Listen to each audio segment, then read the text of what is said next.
तो दोस्तों, पिछले वीडियो में हमने खान पान की बदलती तस्वीर पाठ पढ़ा था। तो इस वीडियो में हम इसके प्रश्न उत्तर पढ़ने जा रहे हैं। तो चलिए शुरू करते हैं। पहला प्रश्न निबंध से, खान पान की मिश्रित संस्कृति से लेखक का क्या मतलब है? अपने घर के उदाहरण देकर इसकी व्याख्या करें। तो दोस्तों, खान पान की मिश्रित संस्कृति से लेखक का यह मतलब था कि जो लोग हैं आजकल अपने स्थानीय भोजन, अपने राज्य के प्रिय भोजन को छोड़कर देश विदेश के भोजन को स्वाद लेने के लिए वही खाते हैं। और आजकल जो लोग हैं एक ही प्लेट में बहुत सारे तरह के व्यंजन परोस लेते हैं और किसी भी एक व्यंजन का स्वाद नहीं लेते। और खान पान से जुड़ी जो कुछ चीज़ें हैं, जैसे कहा जाता है चीनी के साथ नमक नहीं लेना, या किसी खाने के साथ वो वाला खाना नहीं लेना, जैसे केले के साथ पानी नहीं पीना। आजकल ऐसी चीज़ें कोई मानता ही नहीं है। एक तरीके के ही अलग ऐसे खाने जिनके जो नेचर प्रकृति है मिलती नहीं है, वह खाने को भी लोग एक साथ खा लेते हैं। और जो लोग स्थानीय भोजन को छोड़कर देश विदेश के भोजन खा रहे हैं, यही बात जो है खान पान की मिश्रित संस्कृति से लेखक का मतलब है। यही मतलब लेखक का है खान पान की मिश्रित संस्कृति से। हम अपने घर के बहुत सारे उदाहरण देकर इसकी व्याख्या कर सकते हैं कि जैसे घर में जो है, पहली बात, स्थानीय भोजन भी लोग खाते हैं, लेकिन देश विदेश के अन्य राज्यों के भोजन हमारे घर में भी बनते हैं। जैसे हम लोग भी ढोकला, गाठिया, इडली, डोसा, पूरन पोली, लिट्टी चोखा वगैरह बहुत सारे अन्य राज्यों के खाने के स्वाद लेते हैं। प्रश्न 2, खान पान में बदलाव के कौन से फायदे हैं? फिर लेखक इस बदलाव को लेकर चिंतित क्यों है? तो इसका उत्तर हम कह सकते हैं दोस्तों कि खान पान के बदलाव में बहुत सारे तो फायदे हैं। जैसे हम कह सकते हैं जो कामकाजी महिलाएं हैं या गृहिणियां हैं, वह जल्दी खाना बनने वाली खानों की विधियां सीख सकती हैं। जो लोग हैं अपने मन पसंदीदा खाना खा सकते हैं, और बहुत सारे फायदे हैं। लेकिन लेखक जो है इस बदलाव को लेकर चिंतित इसलिए हैं क्योंकि उन्हें स्थानीय भोजन के प्रति ज़्यादा प्रेम है। वह चाहते हैं कि लोग बस स्थानीय भोजन मतलब खाएं और उसे छोड़े ना। और उन्हें यही डर है कि लोग जो है स्थानीय भोजन को छोड़ के देश विदेश के भोजन को स्वाद अभी ले रहे हैं, और धीरे धीरे वह वही खाने लगेंगे और स्थानीय भोजन छोड़ देंगे। तीसरा प्रश्न, खान पान के मामले में स्थानीयता का क्या अर्थ है? तो लेखक का मतलब है कि जैसे किसी भी एक राज्य या किसी भी एक शहर, किसी भी एक जगह का अपना एक पसंदीदा प्रिय भोजन होता है। जैसे महाराष्ट्र में लोग पूरन पोली चाव से खाते हैं, बिहार में लिट्टी चोखा खाते हैं, गुजरात में ढोकला गाठिया खाते हैं। ऐसे बहुत सारे भोजन खान पान जो है लोग अलग अलग जगह पर खाते हैं। तो लेखक का ये खान पान के मामले में स्थानीयता का यही अर्थ है कि हर एक जो राज्य है उसका एक प्रिय भोजन होता है। आगे जो है हमें निबंध से आगे और अनुमान और कल्पना के प्रश्न हैं जो आपको खुद से करने हैं दोस्तों, क्योंकि ये आपके घर से रिलेटेड है, आपके प्रांत, आपके खाने का तरीका वगैरह से रिलेटेड है। तो चलिए अब हम भाषा की बात करते हैं। प्रश्न 1, खान पान शब्द खान और पान दो शब्दों को जोड़कर बना है। खान पान शब्द में और छिपा हुआ है। जिन शब्दों के योग में और अथवा या जैसे योजक शब्द छिपे हों उन्हें द्वंद्व समास कहते हैं।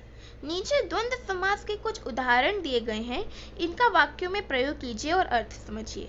तो दोस्तों, खान पान जो शब्द है ये खान और पान दो शब्दों से बना है, लेकिन खान और पान ये जो दो शब्द हैं इनके बीच में और या शब्द या योजक चिन्ह छिपा हुआ है। तो ऐसे दो शब्द जिनके बीच में योजक चिन्ह और या लगता है, ऐसे शब्दों को द्वंद्व समास कहते हैं। ऐसे ही नीचे यह कुछ शब्द हैं जो द्वंद्व समास हैं, हमें इसका अर्थ समझना है और इसका वाक्य में प्रयोग करना है। तो चलिए पहला शब्द देखते हैं, सीना पिरोना। तो इसका अर्थ है दोस्तों दुख व्यक्त करना। तो इसका वाक्य हम कह सकते हैं, सीना पिरोना की कला में बहुत निपुण, बहुत अच्छी है। मतलब जो नेहा है वो अपना दुख व्यक्त करने की कला में बहुत अच्छी है। मतलब दुख व्यक्त करने की कला में मतलब अपनी बात बताने में, उसका दुख का कारण क्या है, यह सब व्यक्त करने में की कला में बहुत अच्छी है। दूसरा शब्द है भला बुरा। भला बुरा जैसे हमने बहुत सुना है, उसने उसको भला बुरा कहा, इसका मतलब खराब खराब बातें कहना। तो हम इसका वाक्य बना सकते हैं कि नेहा ने सीता को भला बुरा कहा। फिर तीसरा शब्द है चलना फिरना। तो इसका इसका मतलब है चलना फिरना, मतलब वॉक करना। मतलब हर दिन जैसे सुबह लोग चलते हैं ना, वॉकिंग पर जाते हैं, तो इसका वाक्य हम बना सकते हैं सुबह सुबह स्वास्थ्य के लिए हमें चलना फिरना चाहिए। फिर चौथा शब्द है लंबा चौड़ा। तो हम कह सकते हैं कि जो पड़ोस वाले काका हैं वो लंबे चौड़े हैं, मतलब उनके जो शरीर है वो लंबे और चौड़े हैं। और पांचवा शब्द है कहा सुनी। यहाँ पे दोस्तों हमें एक चीज ध्यान देने की जरूरत है।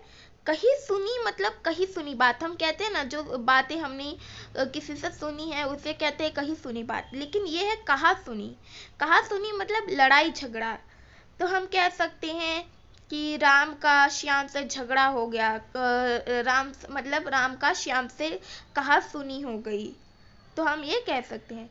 लास्ट आखिरी शब्द जो है वो है घास फूस।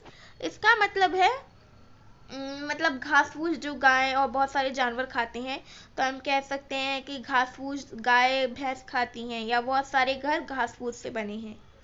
तो अब इसका दूसरा प्रश्न देखते हैं।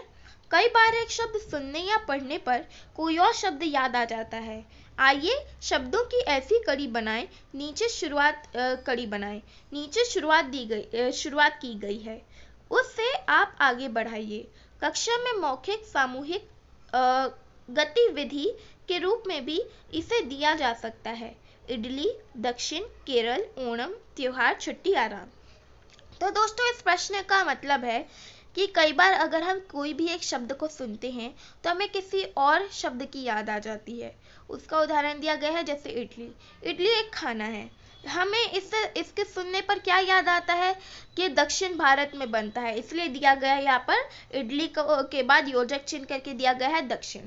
मतलब इडली से हमें दक्षिण की याद आती है, मतलब ये दक्षिण भारत में बनता है।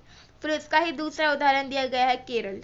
तो केरल में एक त्योहार बनता है ओणम, हमें ओणम की याद आती है।